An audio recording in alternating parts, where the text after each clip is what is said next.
That's right. How you doing this afternoon? We are ready for a really, really big show this afternoon, and we are going to be talking. About vaping. All these kratom, all these things that I am just not that familiar with. And our very special guest today is Alan Easler. He works at Cornerstone. He is a certified senior prevention specialist working in prevention. He's worked as a high school social studies teacher and as a newspaper reporter. Graduated in 96 high school and at Erskine College in Due West. I just asked him. He said he loves his job. So how are you doing this afternoon, Alan? I'm doing well, Ann. How are you? I'm good. This is some crappy weather we have coming here our way, though, isn't it? It is. We're just kind of getting prepared for it at work, and we'll see what happens. You can only do a little bit, and then you just kind of wait and see what's going to happen. Yes, well, at least this time, everybody is getting prepared as opposed to other times. I think we've learned our lesson from Helene to be a little more prepared personally, hopefully. That's right. So, what does a certified senior prevention specialist do?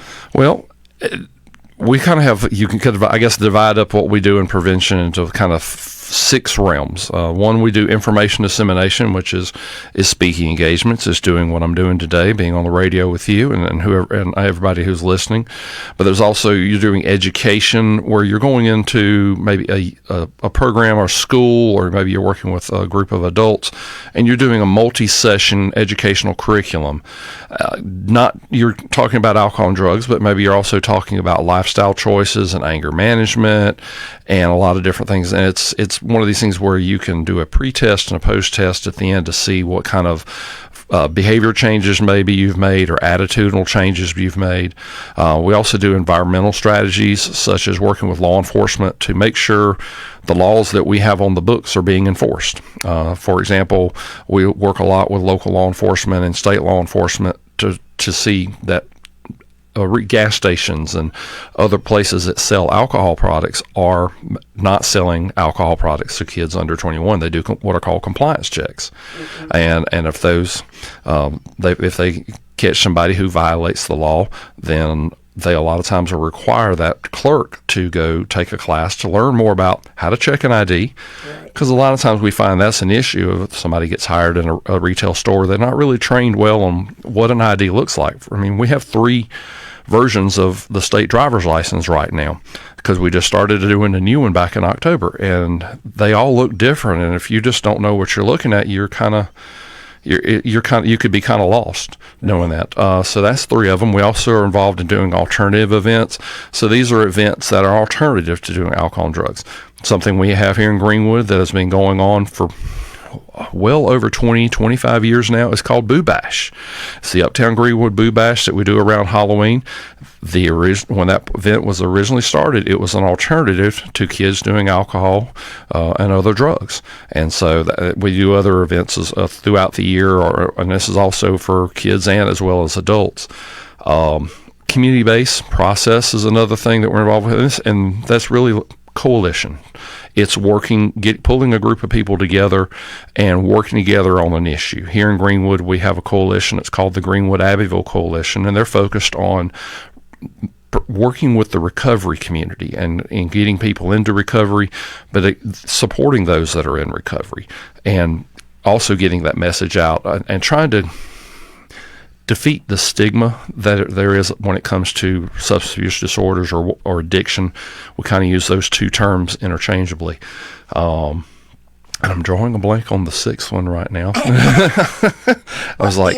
think one of the things they have said, what is the most, we'll say maybe the most biggest addiction that people have as addiction. They say that alcohol is not as popular as it once was. I think everything, in terms of, like, if you go off of school surveys, and if you go off of even surveys like the federal government does a national household survey, I think it's every year or every other year, you're seeing, yes, absolutely, substance use in general is going down. Alcohol use is going down. Tobacco, marijuana, all that's going down. But in terms of what we see at our agency, still probably somewhere along the lines of 60% of the people who come in our doors, the primary or secondary reason they're coming to our agency is because of alcohol. Second is marijuana, believe it or not. And then we get third, it kind of changes over from time to time. It could be meth, it could be cocaine, it could be opioids. That one kind of changes. But alcohol is still the number one drug of choice, is still the number one problem.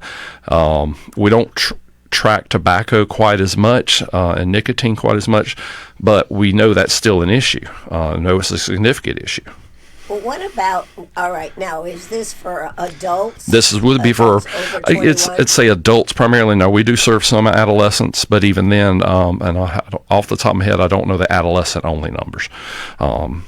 Because I know vapes have become very popular. Absolutely. So I know that next week you're doing a program here in Greenwood, provided the weather cooperates and is good on Thursday. Wednesday. Hopefully it'll cooperate. We're hosting a lunch and learn at our office. And we're located here in Greenwood at 1612 River Street, which is kind of behind Walmart, off the corner of River Street and Budroy Road.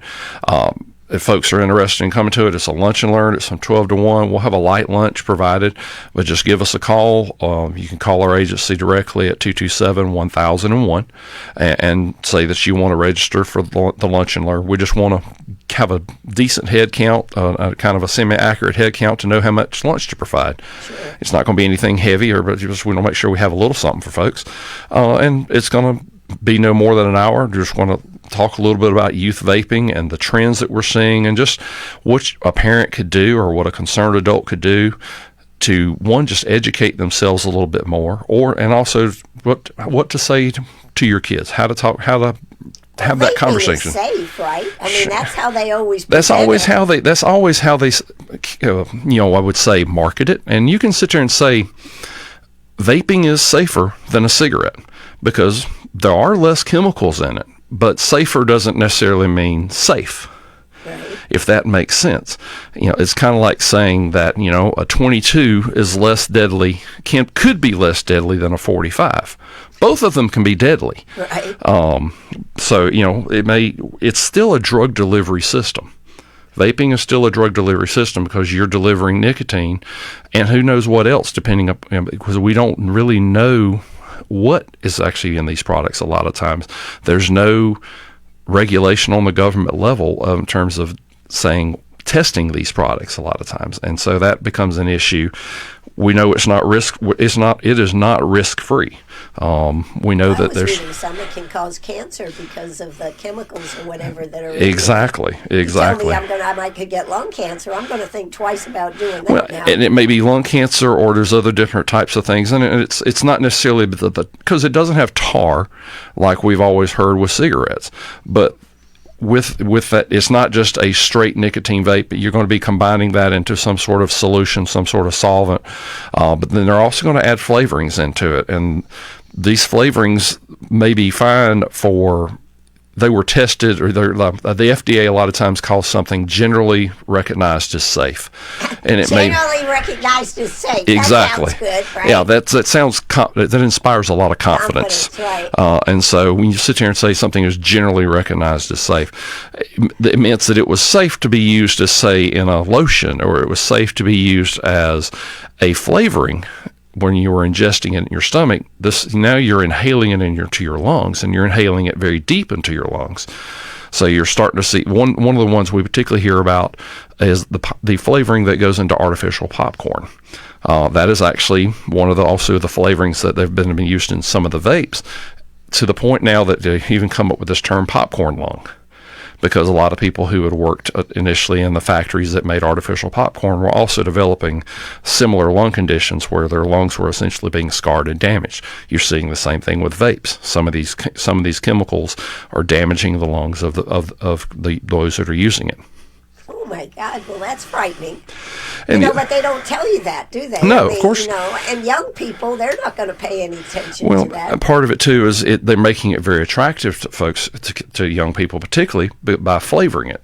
They have all these different flavors that go along with it. It could be apple or cherry or banana or chocolate. I mean, if you walk into any gas station, or many gas stations, we'll say that, many gas stations, and you see this giant wall on a plexiglass case of just all these different vapes, and you start looking closely at all the different flavors. Well, why would they have all these different flavors and all these scents?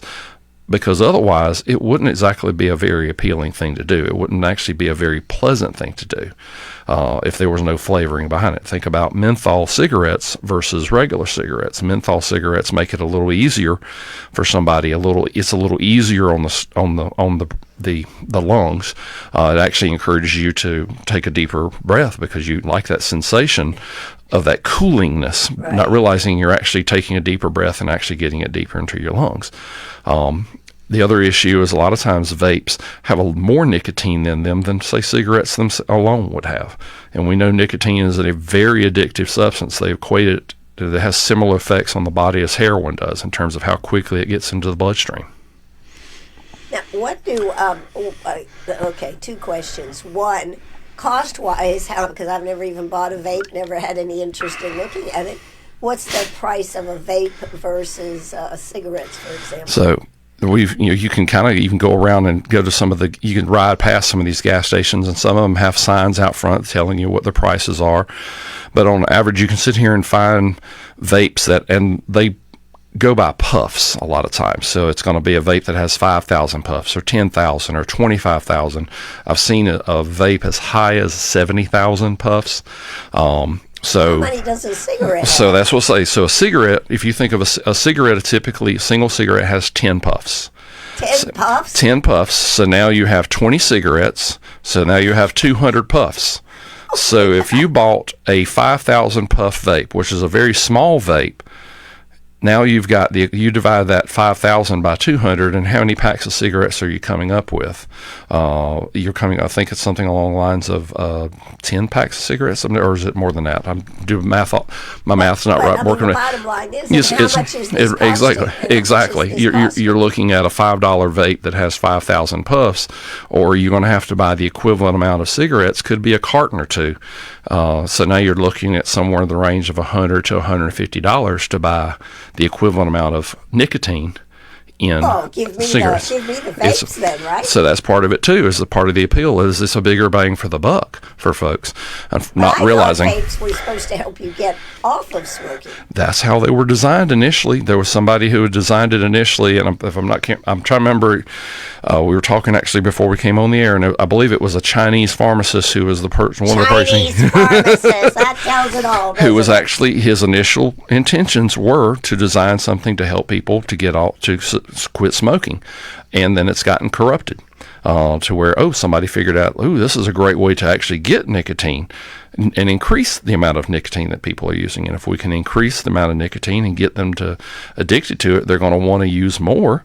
And now that's the mess that we're in. Is that it must be really cheap to make them. It must be really cheap to make them, because I mean we realized that we were getting a handle on smoking. Smoking rates were dropping pretty rapidly. I'm 56 years old. When I was in school, we actually had a smoking area at 96 High School. Right. Smoking was the number one issue. Alcohol was not the number one issue. And then over time, smoking dropped, and alcohol was actually the substance that was, and actually still is, according to what the youth say in surveys, was the substance being used the most.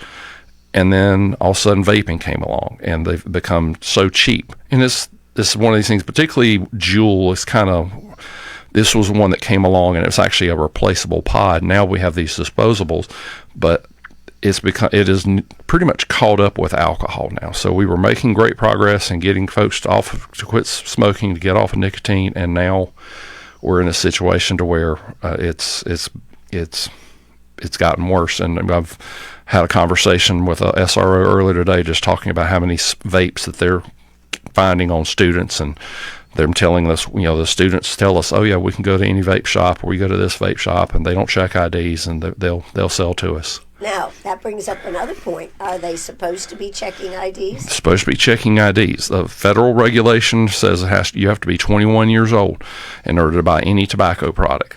And so that's so what a vape counts as a tobacco. Now, what about those that don't have anything? How are they doing that? They still supposed to fall under that because it's something that could be. There's even the way that some folks have interpreted the law is that there's anything. It includes cigarettes, rolling papers. Some businesses even say if you want a lighter, you need to be 21. Just because, well, why else would you need a lighter unless you're going to light up a cigarette? But vape, they're supposed to be any type of tobacco product or any type of tobacco or related product. You're supposed to be 21 under federal law. They just had a recent big bust not long ago, didn't they? Well, that was related to the cannabis products. And to kind of give a little bit of context, back in 2018, we had the Federal Farm Bill. And in 2018, the Federal Farm Bill redefined hemp, redefined hemp, which is basically a strain of the cannabis plant or a component of cannabis. They redefined hemp to be cannabis that is 0.3% THC, or contains 0.3% THC, and really it's THC delta 9. THC is what we're talking about. THC its acronym is tetrahydrocannabinol. But THC is a whole lot easier to say. So that was 2018. The problem is that they only talked about THC delta 9 in that law and not any of the other dozens of cannabinoids that are in the cannabis plant.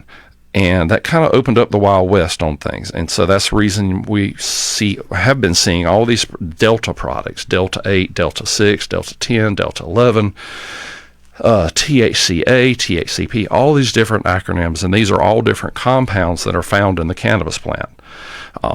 And so if you remember the federal government shutdown that was happening this year, just this past year, when they signed the bill to reopen the government, they kind of went in to address and try to close that loophole and try to get rid of all these products. December, the SLED and DEA went out and they checked a lot of these places, bought a lot of the products, tested a lot of products, and found either that before even using the product or before even heating the product, processing it, however you want to go about it.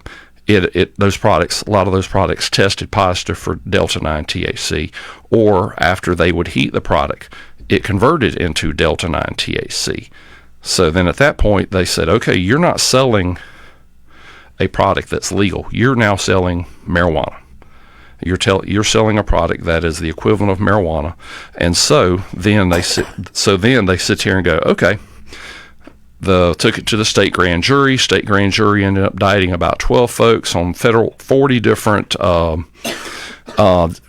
trafficking and distribution charges. They seized something along the lines of 13 tons of product.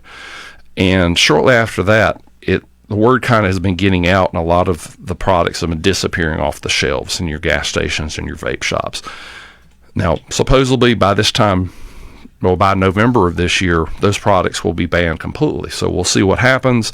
That's a lot of time legislatively that they could fight on this some more. Because, it is for those who are manufacturing THC products and these marijuana products, it's a multi-billion-dollar industry. So we'll see what happens there. They're going to fight hard on that one. We know that one's, we've known for years, and we know that marijuana is an addictive substance, that THC is an addictive substance. We see people in our agency all the time, and a good way of looking at it in terms of talking about something that is an addictive substance is what impact is it having on their lives? Is it causing them family issues? Is it causing them legal issues? Is it causing them health issues? And even though they're experiencing these issues, they continue to use. That's a good way of kind of looking at it. Okay, you're experiencing issues because you're using a product, and yet you continue to use.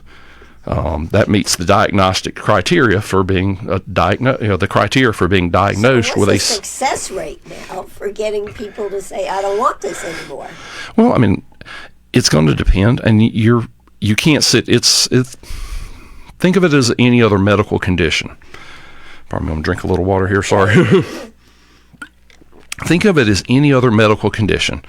If somebody is a diabetic, are they going to sometimes not do the right thing and I know lots of diabetics, absolutely. Yeah, they're going to veer every once in a while. They're going to veer every once in a while. If somebody has high blood pressure, they're not always going to do the right thing and watch their salt and make sure, maybe forget to take their medicine and things like that. The same thing happens with substance use disorders. People relapse. They do. There's, depending upon what research you read, you hear that sometimes it may take 6-7 times for people before they finally stick, before they finally can and truly say, okay, I can't, I'm not going to use anymore. But the urges a lot of times still stay there, because when you talk about addiction, when you talk about a substance use disorder, it's kind of there's two components to it. There's the physical side, where the body becomes becomes dependent upon it.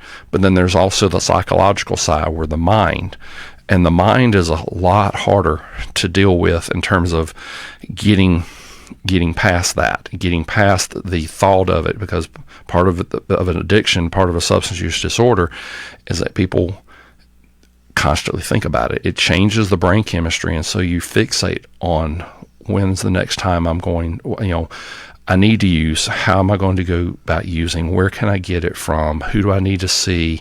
Okay, if it's cigarettes, well, I got to remember to make sure to go, or vapes, I got to remember to make sure and stop by the gas station on my way home, and I got to go, this gas station's got cheaper prices, so I'm going to go make sure I go to that one.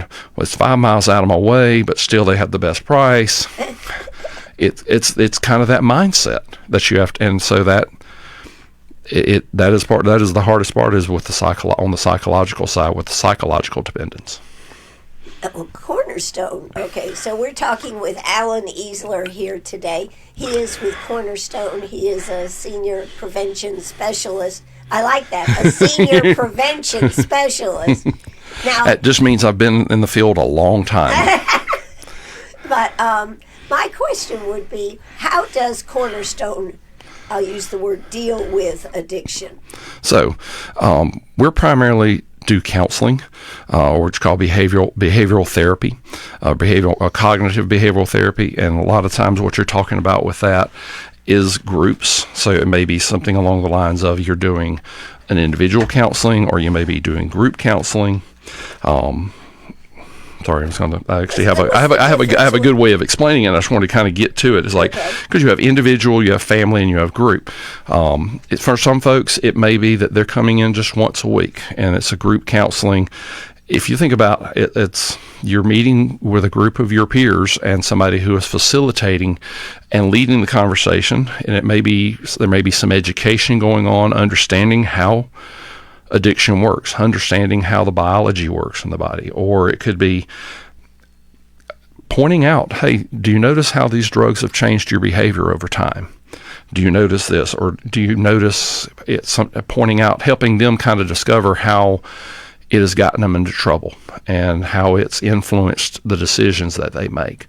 But part of it is also getting folks to think about, if I want to stop what I'm doing, I'm going to have to change my behavior. I may have to change the places I go. I may have to change the people I hang out with. I may have to change the situations that I put myself into. So if somebody's substance that they're dealing with is alcohol, well, maybe you can't go to the bar anymore, right? Because that's that would be a situation to where you're putting yourself otherwise in temptation. Now there's also another aspect to it. With some substances, there's medication that you can also incorporate, and so with medication, that helps a lot of times with the withdrawal symptoms, with the cravings that comes on the physical side.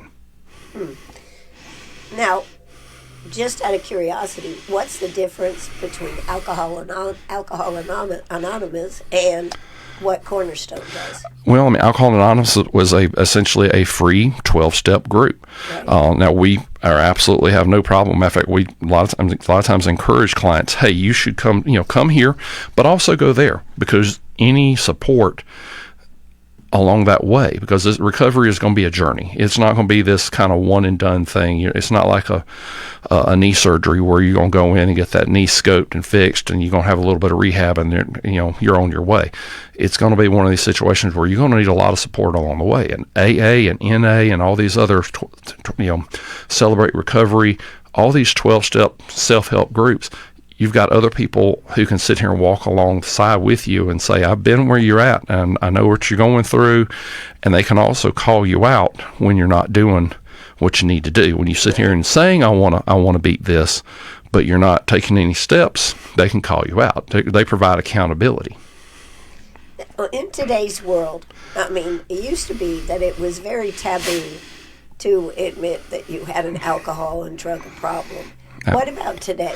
Well, I mean, I think the stigma is still there. It's getting better. I mean, it's. I think we're talking about it more, but it used to be absolutely a bit of, there was so much shame associated with it, and the stigma. We need to get past it. We need to get past it, because it is one of these situations anybody could develop a substance use disorder given the right conditions, and we've learned, unfortunately, some people are predisposed to it.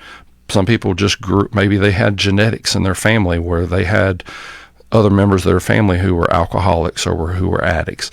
Or maybe it's just because it was already being used in the household. Or there's not such thing as really an addictive personality, but there's such things as a risk-taking personality. But we've also learned that for some folks, they're hardwired that the first time maybe they used a substance, they enjoyed it a little too much. And some folks, the first time they used a substance, they didn't enjoy it. It didn't give them pleasure. And so they don't continue to want to use. But those who enjoyed it a little too much the first time, the appeal is already there. Now, we learn part of that's genetics, but there's also environment absolutely comes into play. If substances are readily available in a community, that just makes it easier for folks to access it, then you unfortunately see a higher chance of somebody using alcohol, using tobacco, or getting into other substances.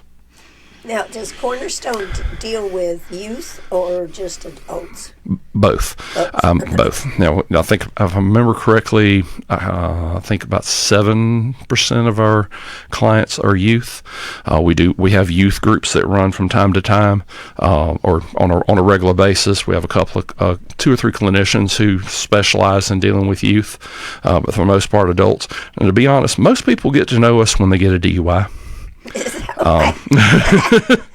You can help yourself if you go to Cornerstone. Is that what you're saying? No, actually, what happens if you're convicted of a DUI in South Carolina, you have to go take a class. The acronym is called ADSAP, Alcohol and Drug Safety Action Program.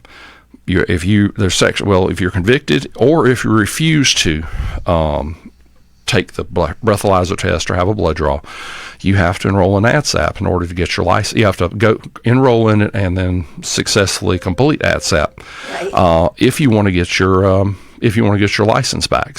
And so, a good many people get to know us because of that. One of the things and I've asked a lot of politicians and nobody seems to be able to give me the answer. We don't really have any tests for marijuana or drugs, do we? The way we have for alcohol. No, we do not have this. It's not the same setup where with alcohol, it's a simple test we've established over time.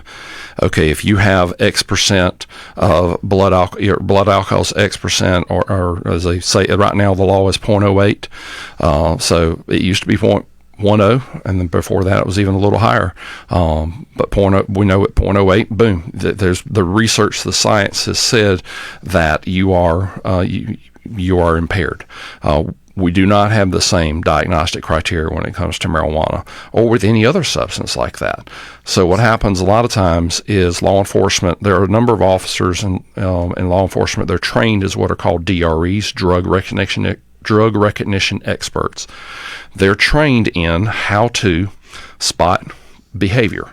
and to essentially they can sit here and go, okay, this person's pupils look like this, their behavior's like this, their gait is like this, maybe respiration is a certain thing, or something, they're sweating or not sweating. They're trained to go, okay, this person potentially could be using this. But it is a tougher situation to win cases like that because, again, you don't have that diagnostic criteria. You have to go on video evidence of how were they driving in the first place. How did they do on the field sobriety test? But you don't have the ability to truly, and it's going to work.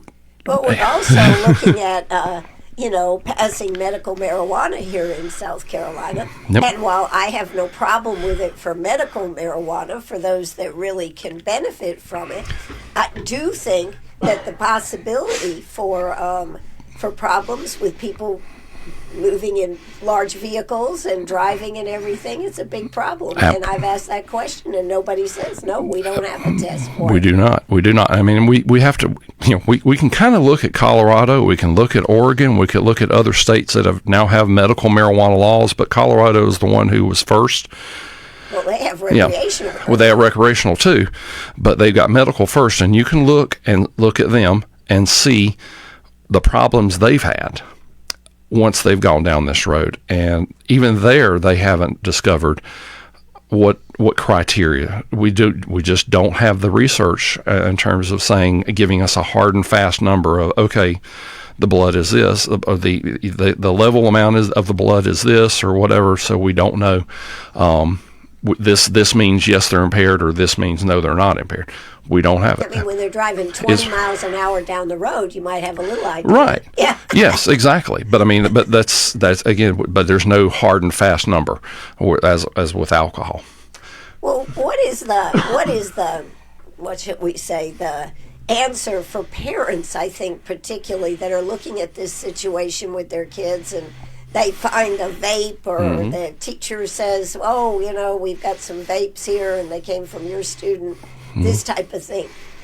We know they're not supposed to have them under 21, but they obviously are getting them, just like they used to get cigarettes. Absolutely. I mean, part of it, and the biggest thing is parents being aware of what their kids are up to, having conversations, and it doesn't have to be this one. It's not going to be. To be most effective, is not going to be this one-time conversation. Okay, we had this one talk when you were 12 years old. We're good for the rest of your life. It's going to be taking advantage of every opportunity to have these small little conversations, these little teachable moments. It's kind of like teaching your pet. Yes, it's like teaching your dog. It's like, yeah, it absolutely is doing you can't do one long lesson and say, okay, you got it now. Absolutely. I say I have a dog, and we do obedience training on a semi-regular basis because she's going to forget. Right. Oh, I'm supposed to come when you call, right. Or I'm supposed to sit, or I'm supposed to sit or stay. Yes, it's going to be one of these, and part of it is having that conversation, being a parent as opposed to I'm being your child's friend. Yeah. You be the parent and have these conversations, but you don't always have to ask the tough questions, because you want to have that rapport at the same time so that they would trust you enough to, when the time comes, to talk about a more serious subject. We actually have a tool that our state partners have actually developed. It's called OpenConversationSC.com. They have these talking deck of cards. It's got conversation cards, and about 50. No, it's a 52 deck card. About 10 of them are serious questions about alcohol and drugs, but the other 40 or plus are fun questions just to generate conversation. It could be, if you could have any superpower, what would it be? Or if you could change any family rule, what would it be? But then there's some serious questions about, has anyone at school ever offered you drugs? Or have you ever seen anybody at school using? And then leading to that conversation of, okay, if somebody's offered you drugs, what would you do? Okay, if you were at a party and somebody offered you something, what would you do? Or how can I help you if you want to get out of that situation? That's part of it too, is having parents. You've got to, if you're wanting to know the truth, you need to be prepared for the answer to that truth, and also be prepared that if you want to protect your child, hey, if they need your help to get out of a situation, you need to go, okay, I'll be there. I'm gonna pick you up, whatever time of night it is. Right. Not just say, okay, I've done my part, I'm done with this. Exactly. Be prepared to be there when they need you. And we sit there and say, you can talk. There's no, it can be. There's no such thing as them being too young or too old to have the conversation. You should, start having these conversations with kids when they're in elementary school. It could be though as simple as, you should never take. If you're talking to an elementary child, it's you should never take medicine unless it's given to you by me, a doctor or a nurse, right? And those are you do age appropriate conversations. And so that's you. But you can have these conversations when they're kids, as elementary age kids and kindergarten age kids. But then you do something different, obviously, if they're a high schooler or a college student. Well, I from some of the information you sent me, one of the things you said, if you're not having these conversations, somebody else is. Right, and that comes. I think that's very good advice. Because that the kids at school are getting information, or they're getting something, they're hearing from their peers, or they're hearing from somebody. Oh, this stuff is fine, or this stuff won't hurt you at all. This is apple. This is raspberry. Right. Yeah, right. It's apple. It's apple flavor. It's fine. And part of it too is we see things in gas stations. We think, well, it's for sale. It must be safe. Yeah.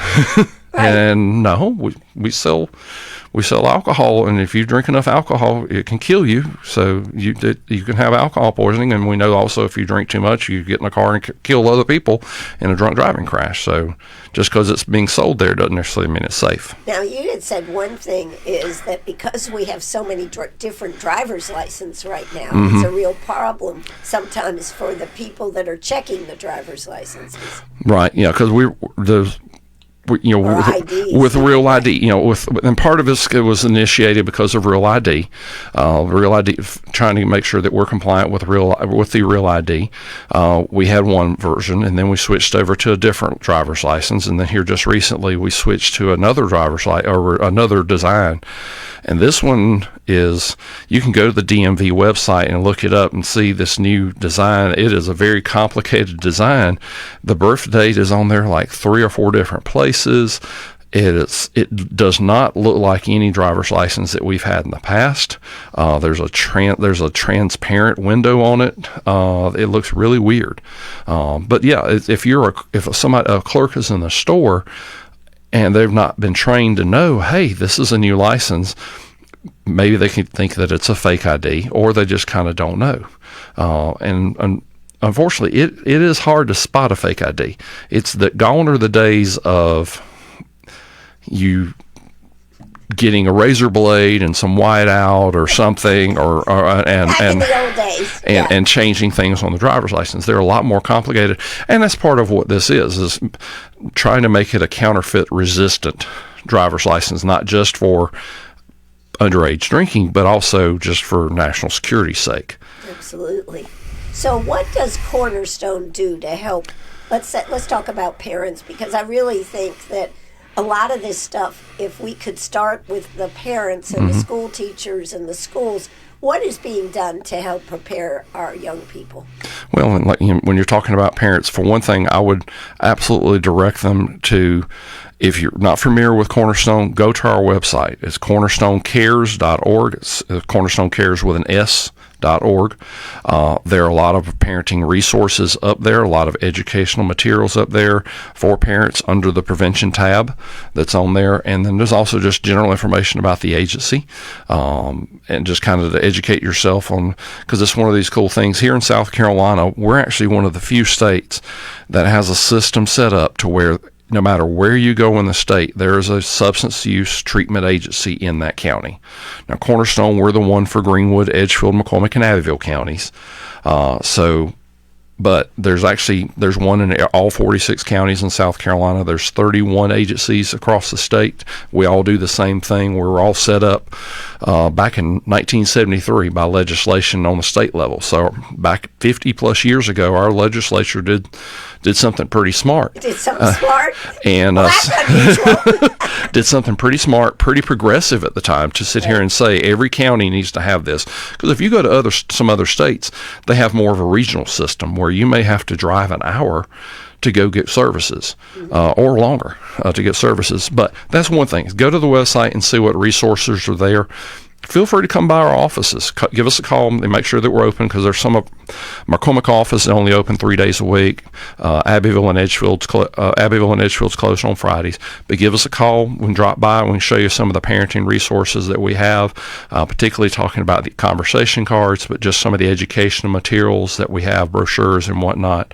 You do talks for groups, whether it's a church group, Girl Scout, Boy Scout, absolutely, all that kind of stuff. Absolutely. You know, we do pretty much for whoever wants the information, and we tailor it for the audience. Like I said, earlier today I was having a conversation with the SRO and talking about our upcoming Lunch and Learn on vaping next Wednesday, and we're sitting there, and they were asking if we would come out and talk to the students. So absolutely, we'll come out and talk to the students, because we can. You're going to do an audience appropriate sharing audience appropriate information. That's right. So these are some of the things that Cornerstone does. Now, you are a nonprofit agency. We are. Right? Yeah. We are. But you also have, and how are you structured as far as, do people have to pay for this service? We do actually require payment for services, and it's not so that I'm trying to remember exactly the way we used to phrase it, but essentially that we're not charging just to charge. We're charging so that we can continue to provide services. We get some grant funding. It's essentially federal funding that comes through via the state that helps the agency, but we also require self-pay. And then we also get some insurance as well, some funding that way. But we do require, and the fees are listed up front. They know exactly, folks come in, they know exactly what they're going to pay as they come in for the services, so there's no surprises there. Programs? If somebody has a true financial difficulty where they do not have the ability to pay, we're able to figure it out. There's a lot of grant money that's out there right now that we've been able to tap into to help people with that. And there's also, in some cases, we can, maybe it's a situation of, they can do some community service as well. But I think that Cornerstone is such a valuable resource, and every time I see you someplace, I always say I'm going to have you on. And then I saw this program that you're having next Wednesday. And what is that actually called? So we're just talking about clearing the air on youth vaping. And this is actually going to be a series of what we're doing. So this month we're talking about doing youth vaping and educating on that. But then next month we're going to have a program on Kratom and 7-OH. And then the month after, in March, we're going to do one on other over-the-counter drugs or over-the-counter drugs. Now, what is Kratom? Because everybody's talking about that one. And Kratom has been around for a while. It's actually, the fancy term for it is Metrogena specioso. It is a plant from Southeast Asia. Oh, well, it must be safe then, right? Exactly. And so it has been around for a long time. Right. It has been part of traditional medicine there. It really kind of came to the United States in the 1970s when Vietnam veterans started bringing it back, and also some of the immigrants. Was it helpful? Well, and part of for them, it was as traditional medicine, but it was also something and we've kind of learned, in low doses it can be a stimulant, and in higher doses it tends to act more like an opiate. And what has happened over time is that some folks have said, as you started using it as a replacement for opioids to try to deal with the withdrawal symptoms from opioids, from fentanyl and from heroin and stuff like that. What has really became a real big issue is, much like with marijuana, we started doing concentrate. They started kind of figuring out how to concentrate and pull these molecules, these other compounds, and making synthetic versions of it. Somebody has figured out how to do the same thing with Kratom. There's another compound in Kratom. The primary one is called metrogene. Well, they've come out with this. Somebody has figured out there's another compound in it called 7-hydroxymetrogene. A lot of times you'll see it now in some gas stations is these little tablets. So it's not a vape. It's not a vape. It is actually a little tablet, and they're going to come in flavors. They come in fruit flavors, and so think of any. I can't, unless it's a medicine like a cough syrup that's intended for a child. We really don't have flavored Tylenol. Right. We don't have flavored blood pressure medicine. We don't have flavored blood sugar medicine and whatnot. But we have all these different flavored 7-OH products. It was designed, it was engineered, because in reality, it occurs in such a tiny amount in the plant. They had to synthesize it. And what fortunately they learned is it is extremely addictive. We had situations where, and this is really a product that's only kind of burst onto the scene in the past year and a half, 2 years. Why is that? I don't know. I think somebody, maybe that was the point. Somebody figured it out. That all of a sudden somebody said, hey, this product does this, and it started marketing out. And a lot of times it's the word of mouth has spread, particularly folks who are already maybe using fentanyl, using heroin, using opioids. Hey, this is a substitute. Because we've had clients tell us it's just like heroin. It's just like taking a Percocet. And we've also had we've heard from medical doctors. You have doctors who specialize in addiction medicine. Right. We've heard from doctors saying we have a number of people in the ICU dealing with the withdrawal symptoms from 7-OH. We've had local political leaders reach out to us going, what is this stuff? Right. What is this stuff? Because it hits so quickly, and we're trying to avoid this becoming like the fourth wave of the opioid epidemic, because fentanyl kind of really kicked in, and that's when our overdose deaths skyrocketed over 100,000 a year. We started a bit, trying to get I think we kind of on the downhill slide on that, and then all of a sudden 7-OH has emerged on the scene. Well, where does it come from? I mean, because we were getting a lot of drugs in from Mexico and everything. Well, I think we're thinking a lot of it is coming in via China through Mexico, but there's actually, and I did some research. I was reading a series of newspaper articles out of Kansas City, where there's one particular company there. So I don't know if they're manufacturing it in the Kansas, Missouri area, or if they're just kind of the company that is. But there's a great series of articles on this one particular company and how they've come about manufacturing it, and how they're one of the ones who had spearheaded this throughout the country, and they're manufacturing it for themselves, but also a couple of other companies. They're just kind of like they make it and then put the other company's label on it. But it is just. And you can buy that at a gas station. And unfortunately, you can buy it at a lot of gas stations. It may come as a tablet. I've also seen it as like a shot, like a 5-hour energy shot. We've also seen it as gummies. But it's called 7. It's the brand name or product, molecule name is 7-OH, 7-hydroxymetrogenine, but it comes in different brands. But a lot of times, the most common thing is you're seeing it as these little tablets, and they're depending upon what dosage, because they do have different dosages ranging from, I've seen 20 up to 85 milligrams. You're looking at anywhere between $20 and $50 for a package. And we've heard from clients talking about that they spend $100 a day using it. $100 a day? Using it. And it's something they can. What is it, like speed? No, it's like in this situation, it would be an opiate.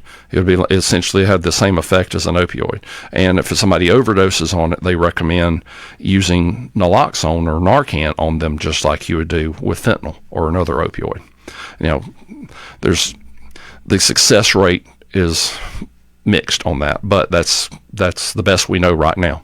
In terms, that's the best. What are the signs? What are the signs if a parent is looking at their child and going, you just don't look like you're acting quite right. Have you done something? No, I haven't done anything. Yeah. Well, I mean, and this is with anybody. If you're concerned about, if somebody has a drug problem and you're looking for, have they changed their friends? That is a big one, particularly with kids. If all of a sudden the friend group changes and there's not a rational explanation as to why the friend group changes. If it wasn't just because so-and-so hurt their feelings, they don't really have a good explanation for it. Or it could also be the opposite of they're spending a lot of time alone, whereas they used to be somebody who was very gregarious and spent a lot of time with friends, or losing interest in their favorite things, not taking care of themselves, not taking showers, not changing clothes, not brushing their teeth. Could be they're very all of a sudden they're all very energetic and talking fast or saying things that just doesn't make sense. just changing their habits. It could be different sleeping habits, different eating habits, missing important things, missing school, missing work. It's just change. A lot of times it all comes down to behavior changes, because that's the stuff you're going to be easier to spot. And that prompts you then to go, okay, what's going on? Start asking those questions then of, okay, what's going on? Is there something going on in your life? Is there anything you want to talk about? Because I'm fine. What's wrong with you? Yeah. And you can, exactly. I mean, and it may take a process to sit here and kind of break through some walls sometimes of, okay, to get down to the truth of the matter, what's going on. And it could also be, if you're a parent, it's your house. You have the right to search their room. Go into the room and search for things. Oh, I wouldn't want to. I wouldn't want to violate their trust. That's what a lot of people say. It is. I get it, but it's your house, and it's your child. It's your child. You're going to fight. You fight for your child. Go in there and look. And sometimes it could be something as simple as looking for things that look out of place. They make these products that are concealment products, and so it's something as simple as it could be a drink can that they've turned into a safe, but they also can make other products into these safes. It could be hairbrushes or shaving foam cans. They make all these different products, but part of it is looking for things that look out of place. But it's also 10-year-old with a shaving can probably isn't something you need. Exactly. Right? What's it definitely would prompt you to ask questions. Why do you have a shaving foam can? You're not shaving yet. Why do you have that? But it's also searching in the drawers, and then if you're the one washing the clothes, check the pockets. As a parent, the job is to sit here and go, okay, pry. And then what do you do, Alan? Okay, you discover something. What do you do? Because I think a lot of parents, they're willing to go that far, but then they're like, I don't know what to do then what to do? Yeah, exactly. Right. I mean, is to have that conversation. Start having that conversation, and if you don't know, this is where I go. I'm on the prevention side. I don't know all the clinical ins and outs. That's where I say, give us a call at Cornerstone, or give a call to somebody who's a mental health counselor. You have mental health counselors in the schools who can also be a resource. There are other, if it's not Cornerstone, then there are some other agencies who can also help with this. But there are agencies out there who can help, who can give you those steps to go, hey, let's. I call it the old school word would be intervention, where you're sitting there and confronting the person about it. But it may come to that, but we can sit here and give you the steps and the tools to kind of have that conversation. Absolutely. Well, these are things that I think a lot of people don't want to think about it, right? I mean, we don't want to think this, whether it's a child or whether it's your spouse or your partner or whatever, somebody at work. Absolutely. We always want to think the best of people, but we know that real life happens. I mean, the things happen. It could be that some event has happened, some traumatic event has happened. I've had somebody give me the example of they were a parent, and they were in a car crash, and they nearly killed their child, and that just weighed on them so heavily. The only way that they could kind of deal with the pressure and the stress and just the distress from that was to get some sleeping pills. The doctor gave them some sleeping pills, and then it became this point of, okay, they felt like they had to have those sleeping pills in order to be able to go to sleep at night and be able to function throughout the day, and it was a progression. Because it's one of those things that it could happen to anybody. We just don't know this. The right circumstances could happen. I think one of the things is, and I've been for this for years, is in the United States we do not put enough emphasis on the mental part of health. Absolutely. I agree. And I think this generation coming along now has kind of gotten that a little bit more. You hear them talking a lot more about mental health and valuing their mental health. Definitely was not as much a discussion, I know, growing up, but you see it progressing and changing. And I think that's a good thing that people kind of start thinking about that more of, okay, is this a good place for me to be? Is this going to be good for my mental health? Is this going to be healthy? Am I making a healthy choice by interacting with this person or putting myself in this situation? There's a lot more resources out there for sure now when it comes to mental health and getting help for mental health and preventing suicides and figuring things out, stuff like that. Well, Alan, I think this for me has been a fascinating conversation here this afternoon. Now, if you are having that lunch and learn next Wednesday, what time? Tell us about that one more time. So it's going to be this coming Wednesday, the 28th. I think the weather will hopefully cooperate with us by then. That's what we're hoping anyway. So just give us a call at Cornerstone at 227-1001. It'll be next Wednesday at 12 o'clock at our Greenwood office at 6. What are you talking about? So we're talking about clearing the air on youth vaping in our office in Greenwood, 1612 River Street. It's free. But we are providing a little light lunch, so we'd like people to, if you're interested in coming, RSVP. Our plan is to start at 12 and you're done by 1. Oh, that's good. So if you have a lunch hour, you can come and do that on a lunch hour. Invaluable information, and Cornerstone is such an excellent resource. People need to know it's okay to go over there and walk through the doors. Absolutely. Yeah, I'm sure you have pamphlets. And Absolutely, all that kind of stuff. if we can, if people want to come through and just kind of see what we look like and come and meet some of the staff, absolutely, give us a call. We'll figure out. Some days it's busier than others, and maybe we don't have the time, or we may be out of the office, maybe out of the building. Some of the prevention staff, maybe there's only 4 of us for 4 counties, so we're not always in the office. Right. And then you were talking about your website that has a lot of information. Tell us about that one more time. And so that is cornerstonecares.org. So it's cornerstonecares with an S.org. All right. Well, this sounds like something that I hope people will say, we need to be in touch with Cornerstone and find out how to, number one, keep your children safe. It can happen so fast where they become addicted. And we just can't keep losing people to overdosing and this type of thing. Let me ask you one last question. Does Narcan work with that with OH and with kratom? As I say, the results are kind of mixed on it, but they say that's still the best option because you just don't know. Part of it is if somebody is, and you treat it like any medical emergency. If somebody's passed out and you don't know why they've passed out, call 911. That's the first thing. Get them on the way. And if you suspect it's an overdose, you don't know what they may have been using, so Narcan's not going to hurt them. It's not going to hurt them because this is designed. What does Narcan do? It is designed for one thing and one thing only, which is if there's an opiate on the receptor in the brain, it is designed to go in and knock it off, and to knock it off of that receptor in the brain. But it only stays there for a short period of time before it essentially absorbs or gets dissolves. Typically anywhere between I've heard 5 minutes, 10 minutes, 15 minutes. That's why it's important to call 911 and get EMS on the way to get them there so they can take over advanced care.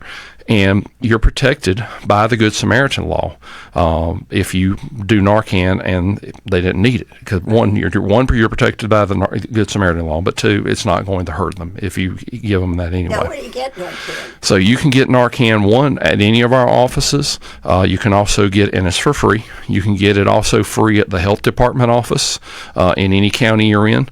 There are a number of other locations. I know the Carolina Health Centers at their pharmacies here in Greenwood, the 2 locations, they also have Narcan.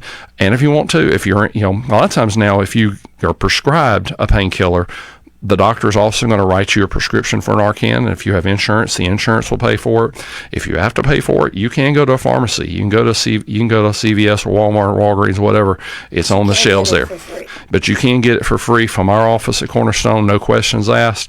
The only thing we have to track essentially is, are you a client? Are you a caregiver? Or are you a community member? That's what, for our grant purposes, we just have to track what category you fall in.